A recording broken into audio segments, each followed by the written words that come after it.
Welcome back. The General Telegraph says Mahama's campaign goes to Northern Region today, and captured here the photograph of the president.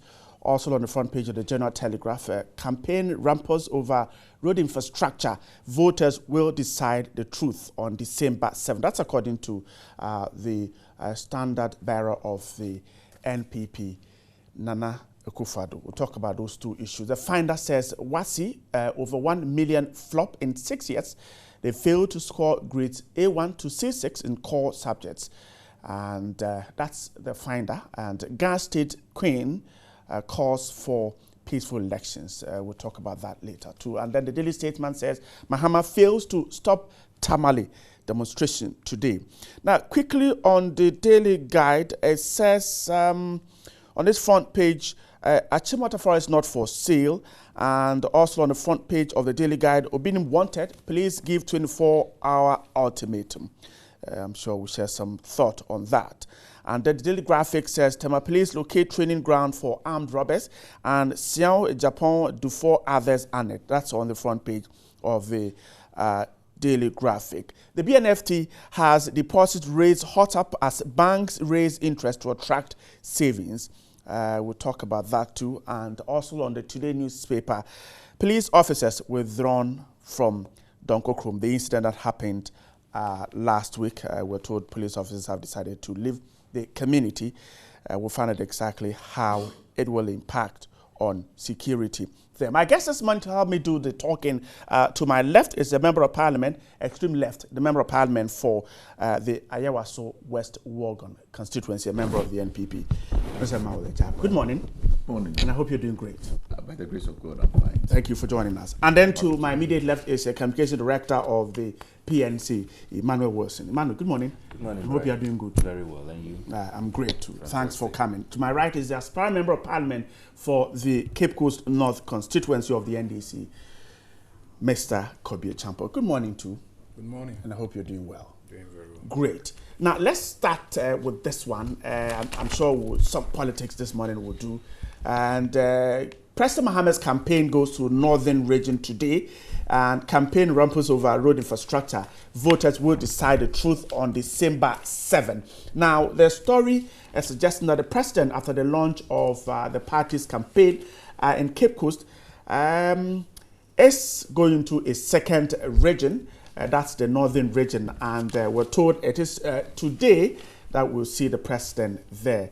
And a tall list of activities expecting the president to go through. Now, let me start with you, Honorable Kobby Acheampong. Now, this is the second region the president is going to after the campaign launch in Cape Coast. What will the president be showcasing in the Northern Region as he tells voters to retain him for another 4-year term?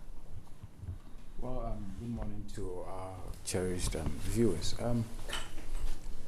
It's a campaign that is in full flight now, and therefore I would expect the president to basically showcase what has been done by the NDC government in the Northern Region.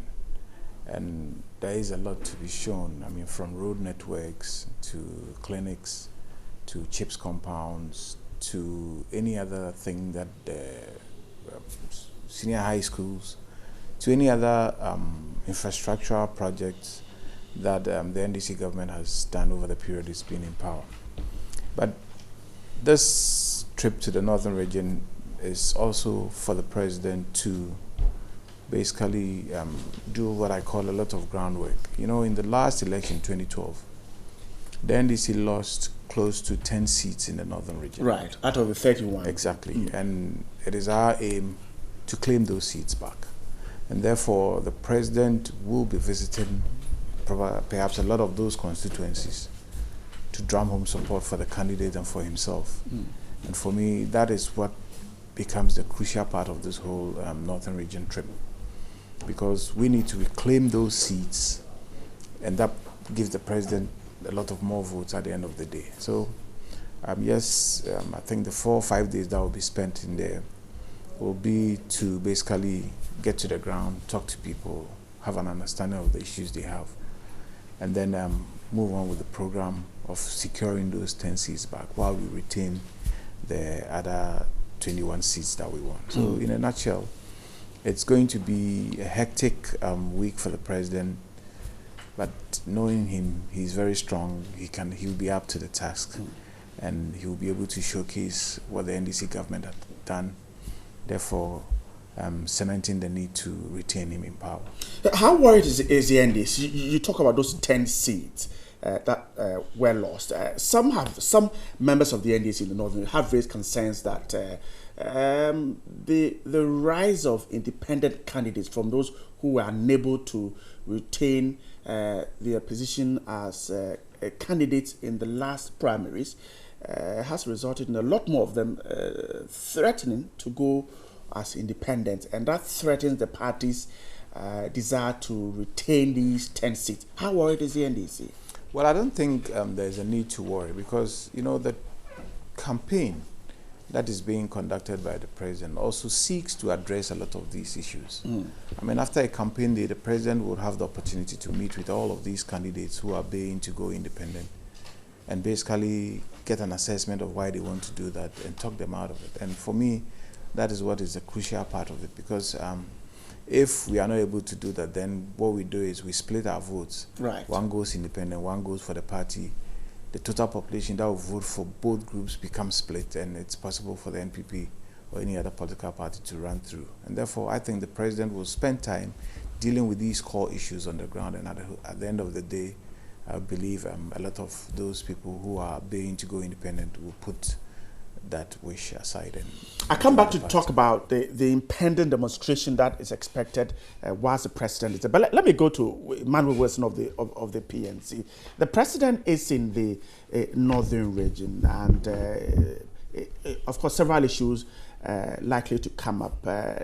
Is the president in a position or able to convince northern region voters that this is what I have done? Give me another 4-year term and let me move this region to the level of development you want to. Is he able to do that? Bright, permit me to acknowledge our viewers by wishing them a very good morning. And today being my wedding anniversary, let me thank my wife, who is also watching me. Oh, okay. And thank her for being a good wife. Good morning, madam. Good morning, madam. Yes, on the issue of the president going on the campaign in the northern region, we have said as a political party, PNC, that this year's election is going to be an election that will be won based on issues, purely on issues. We are talking about policies, and we want to find out the policies of the various political parties. We also want to find out from the electorate whether or not they are comfortable with the status quo. Now, if you see right from 1992 to date, the Fourth Republic, it is clear that two political parties have had opportunity of taking care of the affairs of this country. And whether we like it or not, they all come in and move, and the result has been almost the same. What is happening now is that when you go on the streets, there are a lot of the youth who are discouraged because they seem not to be seeing the way forward clearly. There are a lot of the youth who are unemployed, and they are finding out and wondering every morning where they will be finding their next daily bread. And so the president going to the north, we are expecting that he will go and then talk about these issues, talk about his policies, talk about what he has done so far. And it is clear that what he has done so far, and I will not be here and say that the president has done nothing. Just like someone said, even if you are elected a president for 1 month or 2 months, you stay in office for just 2 months, definitely you initiate a process. And so there's no president that we can say that has done nothing. Indeed, the current president has done something. But the truth is, the question we need to ask ourselves is whether or not what he has done is what we are really expecting as a nation. Now, as I said, having the chance to go around with my flag bearer, Dr. Edward Mahama, in some of their regions, what is clearly seen or communicated to us is that majority of Ghanaians, particularly the youth, who forms majority of the electorate population, those that are within the age bracket of 18 and 35, they are losing hope day in, day out. And the reason why they are losing hope is that they are not seeing clearly the way forward. They are not seeing clearly a secured future for them. And so I'm hoping and believing that the president going to the north will come out with policies, clear policies, just as the PNC goes round and talks about policies, so that at the end of the day, the electorate will be able to have different policies on their table, and they will be able to decide among themselves which of these policies is indeed a good one for them. But you see, Bright, there's one thing that is also worrying, and that's, I will wish, not just myself, but as a party PNC, we will wish that as a nation, we will start talking about it very seriously. And that has to do with the abuse of incumbency. Now, we saw it during Rawlings's era. We saw it during the former President Kufuor's era. We are seeing it again in this era. Clearly speaking, we should be able to differentiate between when we are doing party politics and when we are doing national activity. It will be extremely unfair on the part of all the presidential candidates that because I'm the incumbent, I'm going on a party political tour. And I'll be using the state resources that is at my disposal.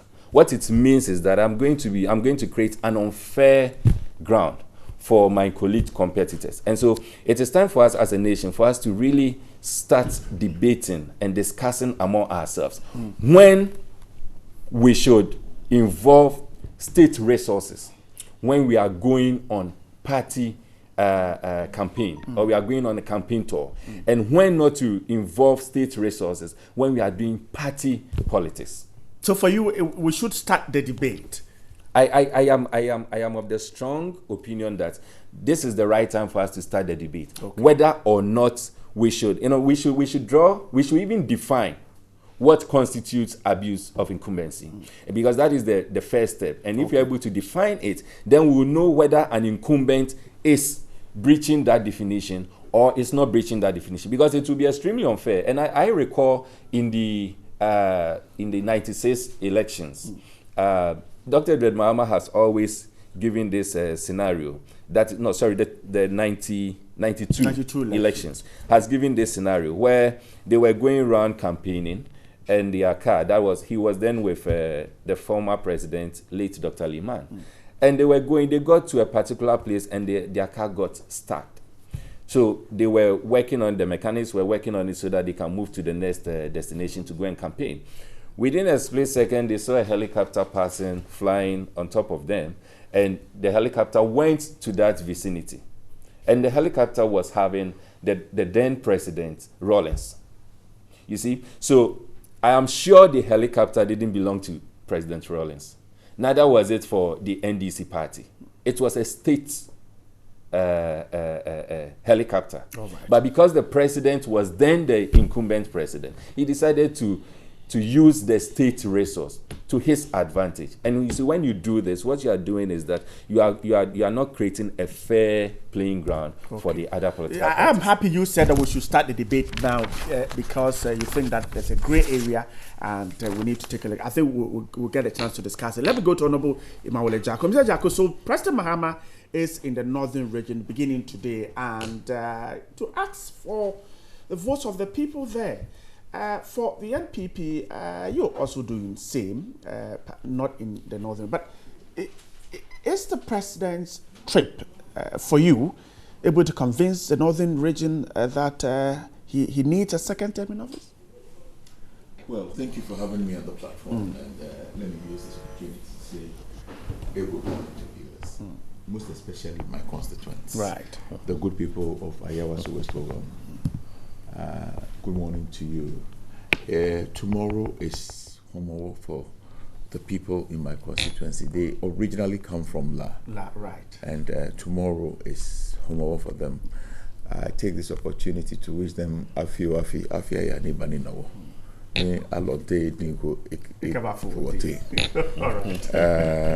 I wish them well. I wish them a very good year. I cannot speak to what His Excellency the President will do in Tamale. I mean, I am hearing now, because I don't belong to that party. But I can only speak to, I think I am best positioned to speak to what he has done in the past, okay? Probably I can do that and just oppose it onto what he is intending to do in Tamale. I think he has, after the campaign launch, he has gone to the Western region.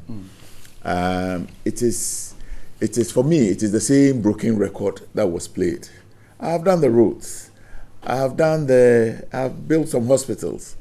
I have delivered 9 out of 200 schools I promised.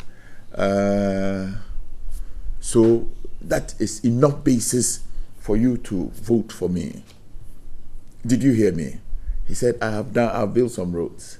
But interestingly, anywhere he had been to, when he had opportunity to meet the chiefs, in Hafasini, I heard His Excellency the President says, I have done the road. But the chiefs in Hafasini said, Mr. President, our roads are not made, our roads are not done. Beyond that, the emphasis of the good people of Western region is, yes, we can see all the roads, but Mr. President, we are hungry. Our children finish school, they don't have jobs. The cost of living is completely out of our reach. So, I think that politics is essentially, or governance is essentially about the people. It is about my sister Yabedu, who roasts plantains on Lagos Avenue. It is not. I was somewhere and somebody was saying, look into your constituency. They have built a quaternary hospital in Legon.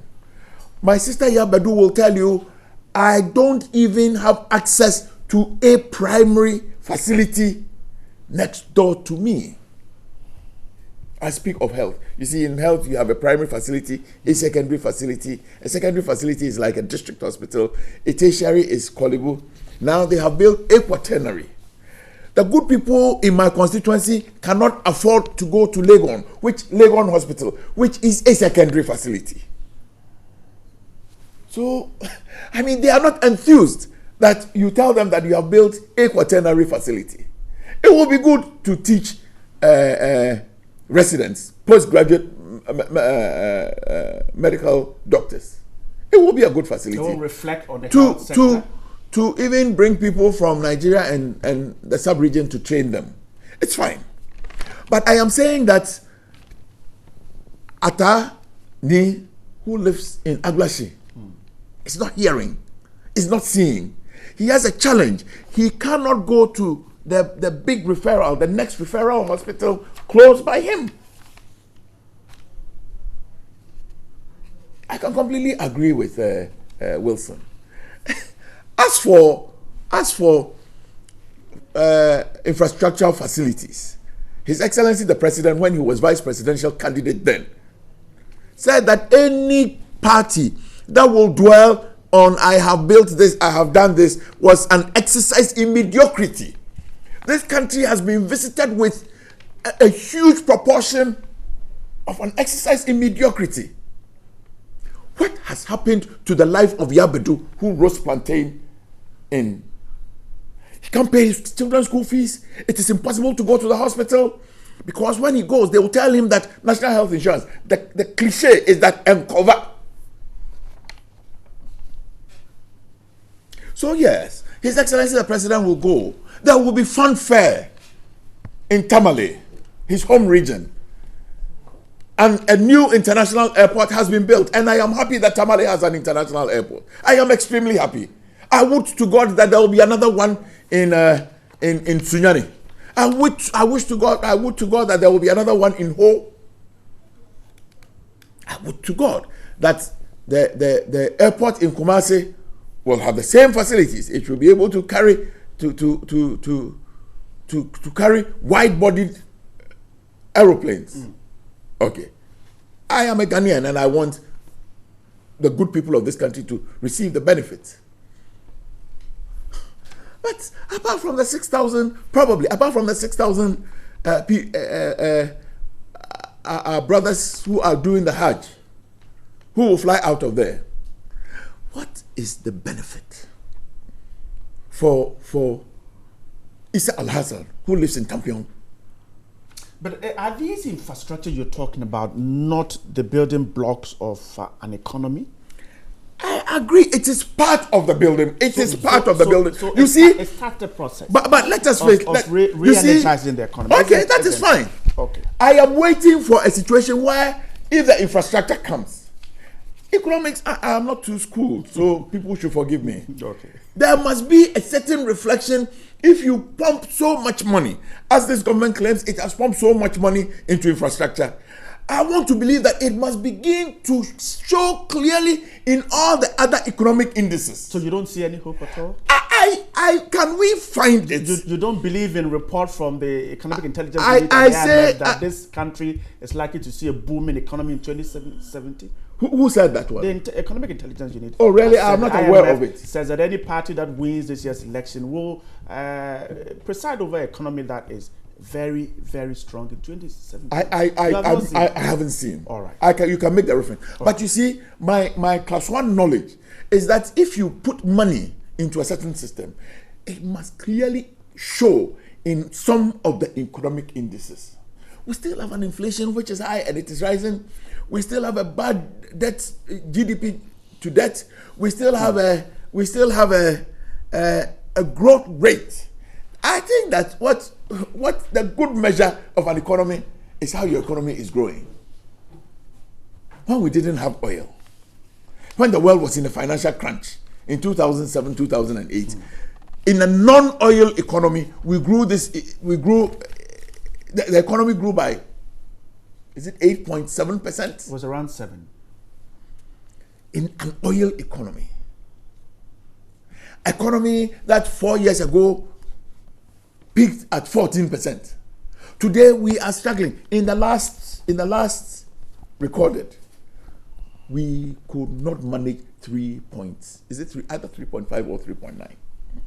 You see, so for me, like I said, I am not too well schooled, but you must look at the indices. If I put money in some business, I will want to see how much profit I am making. Is the business employing people? Am I able to open another branch? The indicators are there. Okay. We are putting so much in. Okay, wrap up. All the indicators are pointing in the wrong direction. Oh, I see. So okay, I get it. All right. So I wish His Excellency the President well. Right. I'm certain that he would go and speak. I wish that in Tamale he would speak in flowery language about SADA. I really and truly hope that he could have spoken in flowery language. You've not seen the new SADA, the transformation, the new. Oh, SADA? I think SADA is one of the worst stories that we speak of in this country. I mean, after we have put in 600 or 700, between 600 and a billion cedis, can we sit here and point at anything that has changed the lives of the good people of the Savannah area? Okay. I have seen the news, SADA. Perhaps we'll get some time to talk about it. Mr. Acheampong, before I go to let me quickly react. First, let me take on Mr. Agyarko. I mean, I can understand why he plays to the gallery on a lot of these is that what he's doing? Yeah, that's what he's doing. I mean, his own statement was he's not a member of the NDC and therefore has no information pertaining to the president's store of the Northern region. But he dovetails into other areas and says all kinds of things. I want to give him just one critical example. He talked about the Legon Hospital. The Legon Hospital that has been constructed would employ people from his constituency. From cleaners to the specialists. They all be employed there. So if for nothing, the president hasn't done anything, he's put in place a project that will employ people in his constituency, that will afford them the necessary things to go to hospital. That is fundamental. Now, let's talk about abuse of incumbency. I was listening to Mr. Wilson, I was astounded. I was astounded because, one, if you talk about abuse of incumbency, how do you even define it? What constitutes abuse of incumbency? We have a certain president running as a candidate, and therefore he cannot use the assets of the state, and that constitutes abuse of incumbency. He hasn't stopped being president. He is still president. So what stops him from using the assets of the state? In other jurisdictions, if the presidency is on a trip like that on behalf of the party, the charges that are incurred from using the state resources are charged to the accounts of the party. Fine. Perhaps that is what Mr. Wilson is calling for. Yes, but is that what pertains in this country? No, it doesn't. From 92. Please, let me finish. Mr. Wilson, let me finish. Listen. When a president is a president, he has access to everything that he needs to enable him perform his functions. Right. Period. So all this issue about abuse of incumbency, I don't see it. I seriously don't see it. Because one, the fundamental reason is the person hasn't stopped being president. If you want to look at how the president travels during his campaigns now, he doesn't even fly the coat of arms. He doesn't even fly the coat of arms because he is campaigning. The vehicles that he uses are privately run vehicles. He is campaigning. So he doesn't fly the things that make him the head of state, fundamentally. So what is this abuse of incumbent? Every year, every election year, we hear the same things. Right. Just start from 1992 to now. Every year we hear abuse of incumbency, abuse of incumbency, abuse of incumbency. What does that entail? What is the definition of it? How do we clear ourselves from this abuse? Because for me, I don't see it. Okay, so the president distributed outboard motors, and he's in a T-shirt that has the NDC yes, logo here. And his critics say that he's exactly. As for the outboard motors, are bought by government funds. No, Mr. Agyarko, for the outboard motors, it is clear. It's a project.